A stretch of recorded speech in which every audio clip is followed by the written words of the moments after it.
ಭಾರತ ಹಳ್ಳಿಗಳ ನಾಡು, ಹಲವು ಸಂಸ್ಕೃತಿಗಳ ಬೀಡು.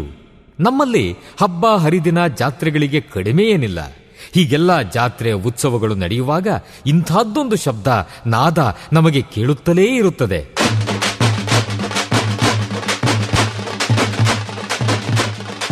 ಒಮ್ಮೊಮ್ಮೆ ಹೊಸ ಉತ್ಸಾಹ ಬಡಿದೆಬ್ಬಿಸುವ ನಾದ ವೈಭವ. ಇದು ತಮಟೆಯ ಸದ್ದು, ಡೊಳ್ಳಿನ ಸದ್ದು. ಇವು ಮೇಳೈಸಿದಾಗ ಒಮ್ಮೆಲೆ ಒಗ್ಗೂಡುತ್ತವೆ ನಮ್ಮ ಮೈಮನಗಳು. ಇದು ಗ್ರಾಮೀಣ ಸಂಸ್ಕೃತಿ. ಇಲ್ಲಿ ಇಲ್ಲ ಯಾವುದೇ ಇತಿಮಿತಿ. ಕಾಲುಗಳು ಕುಣಿಯುತ್ತವೆ, ಹೃದಯ ಸಂಭ್ರಮಿಸುತ್ತದೆ. ಕರ್ನಾಟಕದ ವೈಶಿಷ್ಟ್ಯ ನಿಮ್ಮ ಸಮುದಾಯ ರೇಡಿಯೋನಲ್ಲಿ. Radio Active 90.4 megahertz. ಕೇಳಿ ರೇಡಿಯೋ ಆಕ್ಟಿವ್ ಆಗಿ ಆಕ್ಟಿವ್ ಆಕ್ಟಿವ್ ಆಕ್ಟಿವ್ ಆಕ್ಟಿವ್. ನಮಸ್ಕಾರ ಗೆಳೆಯರೆ, ಬಾಲ್ಯ ಮೂಲ್ಯ ಕಾರ್ಯಕ್ರಮಕ್ಕೆ ತಮಗೆಲ್ಲ ಸ್ವಾಗತ. ಇವತ್ತು ನಾವು ಮಾತಾಡ್ತಿರ್ತಕ್ಕಂಥ ವಿಚಾರ ಹೆಣ್ಣು ಮಕ್ಕಳ ರಕ್ಷಣೆ ಮತ್ತು ಅವರ ಹಕ್ಕುಗಳು. ಯಾಕಂತ ಹೇಳಿದ್ರೆ ಜನವರಿ 24 ಹೆಣ್ಣು ಮಕ್ಕಳ ದಿನ. ಆ ದಿನ ಮಾತ್ರ ನಾವು ಹೆಣ್ಣು ಮಕ್ಕಳ ಬಗ್ಗೆ ಯೋಚನೆ ಮಾಡಬೇಕು ಅಂತಲ್ಲ, ವರ್ಷದ ಪ್ರತಿದಿನ ಪ್ರತಿ ಕ್ಷಣ ನಾವು ಹೆಣ್ಣು ಮಕ್ಕಳ ಬಗ್ಗೆ ಮಾತಾಡ್ತಾನೆ ಇರ್ಬೇಕಾಗತ್ತೆ. ಹೆಣ್ಣು ಮಕ್ಕಳ ರಕ್ಷಣೆಯ ಬಗ್ಗೆ ನಮಗೆ ಒಂದು ದೊಡ್ಡ ಸವಾಲೇ ನಮ್ಮ ಎದುರುಗಡೆ ಇದೆ. ಸೊ ಹಾಗಾಗಿ ಈ ವಿಚಾರಗಳನ್ನ ನನ್ನ ಹತ್ರ ಮಾತಾಡೋದಕ್ಕೆ ನನ್ನ ಜೊತೆ ಅಮೃತ ನಾಯಕ್ ಅವರಿದ್ದಾರೆ. ಅವರು ಸಮಾಜಶಾಸ್ತ್ರದಲ್ಲಿ ಪದವಿಯನ್ನು ಪಡ್ಕೊಂಡಿದ್ದಾರೆ. ಹಾಗೂ ನಮ್ಮ ಮಕ್ಕಳ ಹಕ್ಕುಗಳ ಸಂಸ್ಥೆಯಲ್ಲೇ ಅವರು ಚಿಲ್ಡ್ರನ್ ಇನ್ ಗವರ್ನೆನ್ಸ್ ಅಂತ ಹೇಳಿದ್ರೆ ಮಕ್ಕಳು ಅಧಿಕಾರದಲ್ಲಿ ಇದ್ದು ಏನ್ ಮಾಡಬಹುದು, ಆಡಳಿತದ ಜೊತೆ ಯಾವ ತರ ಕೈ ಜೋಡಿಸಬಹುದು, ಮಕ್ಕಳ ಮಾತಿಗೂ ಬೆಲೆ ಬರಬೇಕು ಅನ್ನೋ ಕೆಲಸಗಳು ಮಾಡ್ತಿದ್ದಾರೆ. ಅವರು ಹೆಣ್ಣು ಮಕ್ಕಳ ವಿಚಾರನ ಏನ್ ಹೇಳ್ತಾರೆ ಅಂತ ಕೇಳೋಣ. ಕಾರ್ಯಕ್ರಮಕ್ಕೆ ಸ್ವಾಗತ ಅಮೃತ ಅವರಿಗೆ. ಧನ್ಯವಾದಗಳು ಸರ್. ಅಮೃತ, ನೀವು ಒಂದು ಹೆಣ್ಣು ಮಗು. ಈಗ ಹೆಣ್ಣು ಮಕ್ಕಳ ವಿಚಾರಗಳ ಬಗ್ಗೆ ನಾವು ನೋಡ್ತಾ ಇದೀವಿ ಪ್ರಪಂಚದಲ್ಲಿ ಯಾವ ತರ ಆಗ್ತಾ ಇದೀವಿ ಅಂತ. ಸೊ ನಿಮ್ಮ ಬದುಕಿನ ಕ್ಷಣಗಳಿಗೂ ನೀವು ಈಗ ಕೆಲಸ ಮಾಡ್ತಿರೋದಕ್ಕೂ ನೋಡಿದ್ರೆ ಏನು ವ್ಯತ್ಯಾಸ ಅನ್ಸುತ್ತೆ ನಿಮ್ಗೆ? ಅಂದ್ರೆ ನೀವು ಈಗ ಶಾಲೆಗೆ ಹೋಗ್ತಾ ಇದ್ರಿ, ಹಲವಾರು ಜನ ವಿದ್ಯಾರ್ಥಿಗಳು ಶಾಲೆಯಿಂದ ಹೊರಗಡೆ ಇದ್ದಾರೆ, ನಿಮಗೆ ಆರೋಗ್ಯ ಒಂದು ಸವಾಲಾಗ್ಲಿಲ್ಲ. ಹಲವಾರು ಜನ ಹೆಣ್ಮಕ್ಳಿಗೆ ಆರೋಗ್ಯ ಒಂದು ಸವಾಲಾಗಿದೆ. ಸುಮಾರು ಜನ ಹೆಣ್ಮಕ್ಳಿಗೆ ಬಾಲ್ಯ ವಿವಾಹಗಳಾಗ್ತಾ ಇದೆ.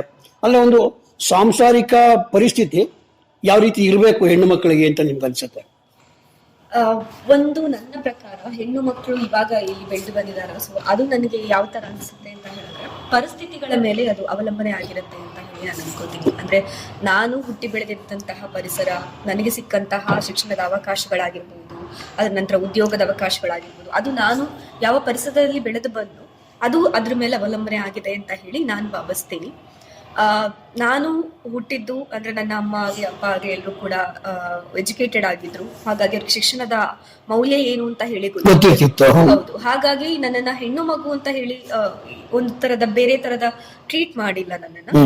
ಸೊ ಎಲ್ಲರ ತರ ಗಂಡು ಮಕ್ಳು ಹೇಗೇನೋ ನನಗೂ ಅಣ್ಣ ಇದ್ದಾರೆ, ಸೊ ಅವ್ರ ಜೊತೆ ಹೇಗೇನೋ ಹಾಗೆ ನಮ್ಮನ್ನು ಬೆಳೆಸಿದ್ರು. ಈಗ ನೋಡಿ ಏನಾಗುತ್ತೆ ಅಂತ ಹೇಳಿದ್ರೆ, ನಾವು ಈ ಶೋಷಣೆ, ತಾರತಮ್ಯ ಇವುಗಳ ಬಗ್ಗೆ ಎಲ್ಲ ಮಾತಾಡ್ತಿರ್ಬೇಕಾದ್ರೆ ಮಕ್ಕಳಿಗೆ ಎಲ್ಲಿ ಶೋಷಣೆ ಶುರುವಾಗುತ್ತೆ ಅಥವಾ ತಾರತಮ್ಯ ಶುರುವಾಗುತ್ತೆ ಅಂತ ಹೇಳಿದ್ರೆ ತಾಯಿಯ ಗರ್ಭದಲ್ಲೇನೆ. ಏನನ್ಸುತ್ತೆ ನಿಮ್ಗೆ? ಅಲ್ಲಿ ಹೆಣ್ಣು ಮಗು ಇದೆ ಅಂತ ಗೊತ್ತಾದಟ್ಗೆನೆ ಮನೆಯಲ್ಲೆಲ್ಲ ಯೋಚನೆ ಮಾಡುವಂತ ಪರಿಸ್ಥಿತಿ ಬಂದ್ಬಿಡುತ್ತೆ. ಯಾಕೆ ಈ ಪರಿಸ್ಥಿತಿ ಇನ್ನೂ ಬದಲಾಗಿಲ್ಲ ಅಂತ ಅನ್ಸುತ್ತೆ ನಿಮ್ಗೆ? ಖಂಡಿತವಾಗಿ ನೀವು ಹೇಳಿದ್ದು ನಿಜ. ಅಂದ್ರೆ ನಾವು ಇವಾಗ ನಮ್ಮ ಯೋಜನೆಯಲ್ಲಿ, ಆಡಳಿತದ ಮಕ್ಕಳು ಯೋಜನೆಯಲ್ಲಿ ಬೇರೆ ಬೇರೆ ಗ್ರಾಮ ಪಂಚಾಯತಿಗಳನ್ನ ಭೇಟಿ ಮಾಡ್ತೀವಿ. ಆ ಸಂದರ್ಭದಲ್ಲಿ ಬೇರೆ ಬೇರೆ ಹೆಣ್ಣು ಮಕ್ಕಳು ಅವರ ಮನೆಯವ್ರನ್ನ ಮಾತಾಡಿಸ್ತೀವಿ. ಇವತ್ತಿಗೂ ಕೂಡ ಹೆಣ್ಣು ಮಗು ಹುಟ್ಟಿತ್ತಾ ಅಂತ ಹೇಳಿ ಒಂದು ತರದ ಬೇಜಾರು ಪಡುವಂತವ್ರು ಇದ್ದಾರೆ. ಅಥವಾ ಹೆಣ್ಣು ಮಗು ಹುಟ್ಟುತ್ತೆ ಅಂತ ಹೇಳಿ ಗೊತ್ತಾದ ಕೂಡ್ಲೇ ಅದನ್ನ ತೀರಾ ತಾಸ್ತರವಾಗಿ ನೋಡೋರು ಇದ್ದಾರೆ.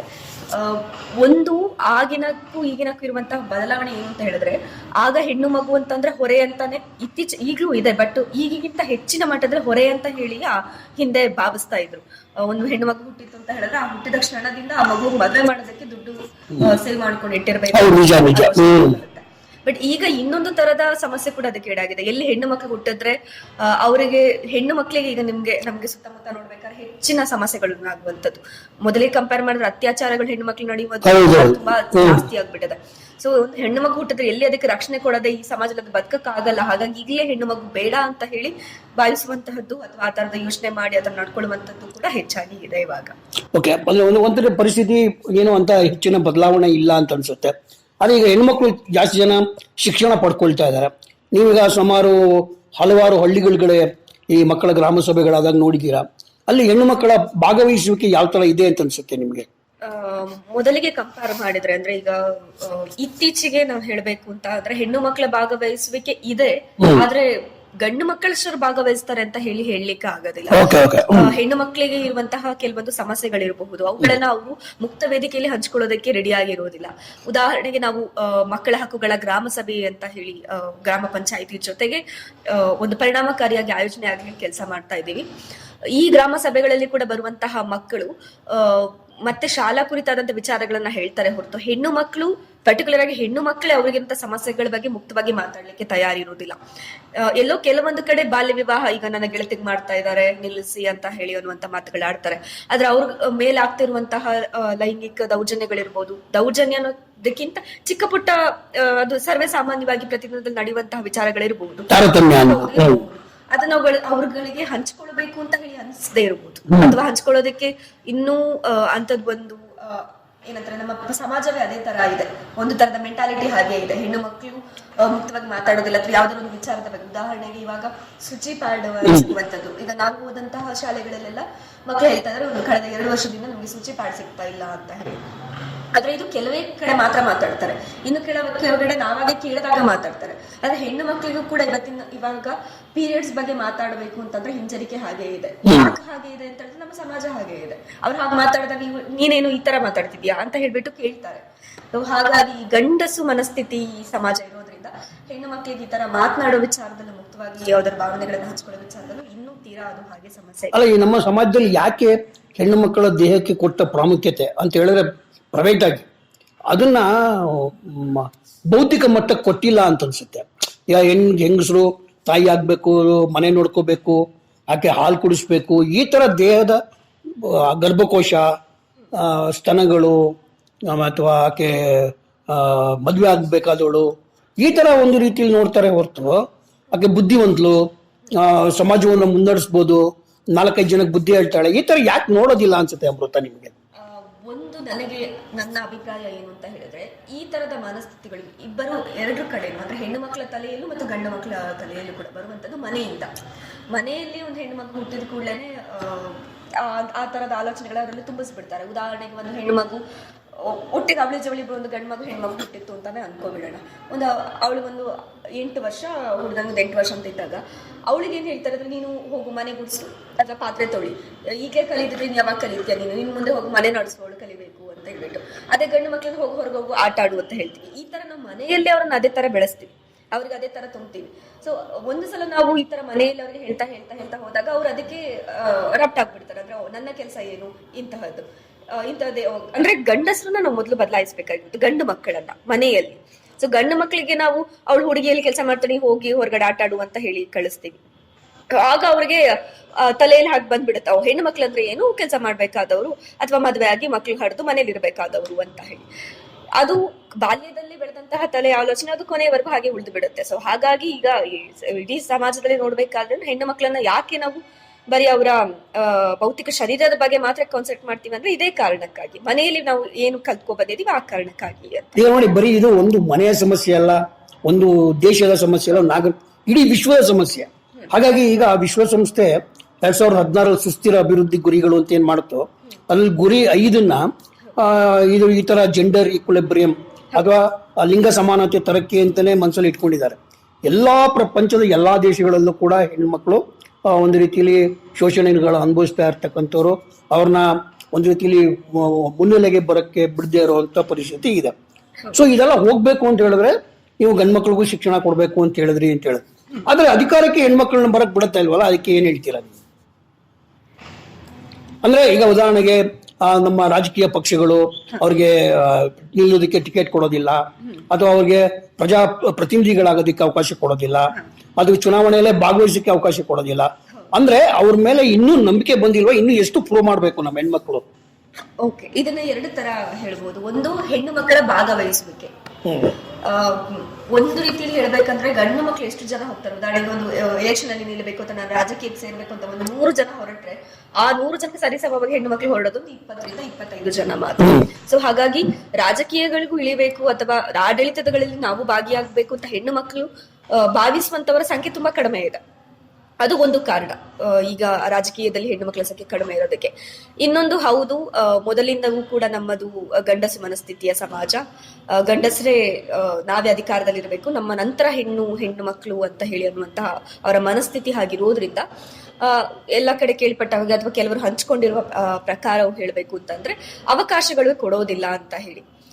ಗಂಡು ಆಪ್ಷನ್ಸ್ಗಳಿದ್ದಾಗ, ಈಗ ಒಂದು ವೋಟ್ ಇದೆ ಅಥವಾ ಒಂದು ಸ್ಥಾನ ಇದೆ, ಇಬ್ರು ಇದ್ದಾರೆ ಅಂತ ಹೇಳಿದಾಗ ಮೊದಲು ಅಲ್ಲಿರುವಂತ ಪವರ್ಫುಲ್ ಗಂಡು ಮಕ್ಕಳಿಗೆ ಕೊಟ್ಟು ಬಿಡ್ತಾರೆ ಅಂತ ಹೇಳಿ.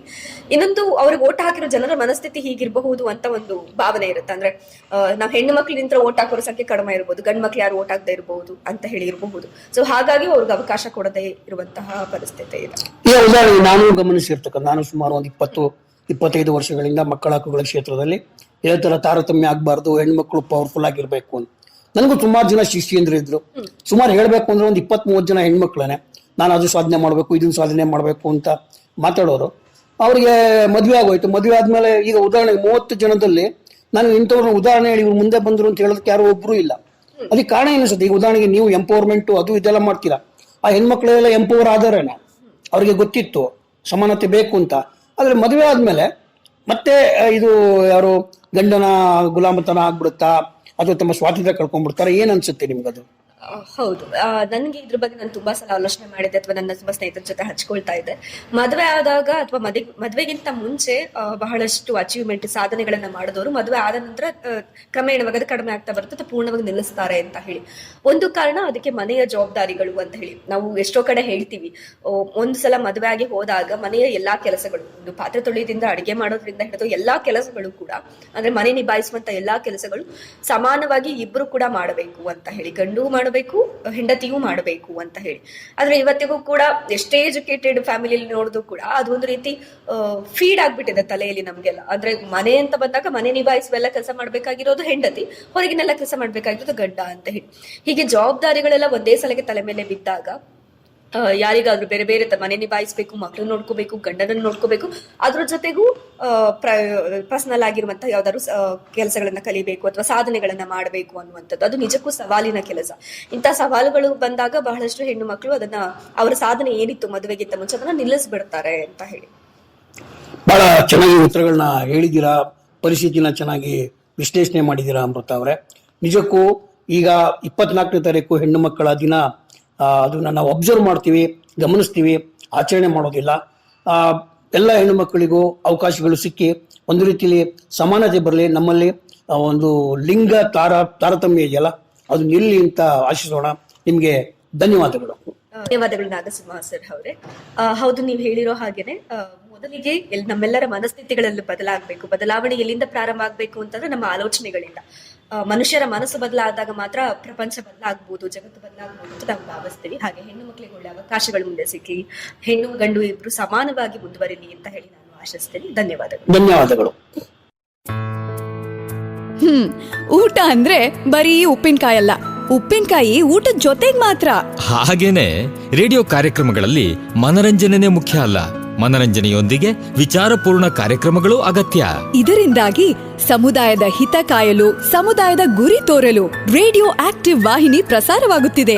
ಪರಿಸರ, ಶಿಕ್ಷಣ, ಭಾಷಣ, ಸಂದರ್ಶನ, ಮಾಹಿತಿಪೂರ್ಣ ವಿಚಾರಗಳ ಈ ರೇಡಿಯೋ ವಾಹಿನಿ ಪ್ರತಿಯೊಬ್ಬರ ಆತ್ಮೀಯ ಮಿತ್ರ, ಕಷ್ಟಕಾಲದ ಸಹಾಯಕ, ಇಷ್ಟ ವಿಚಾರಗಳ ಪ್ರಚೋದಕ, ಸಮುದಾಯದ ಹಿತಚಿಂತಕ.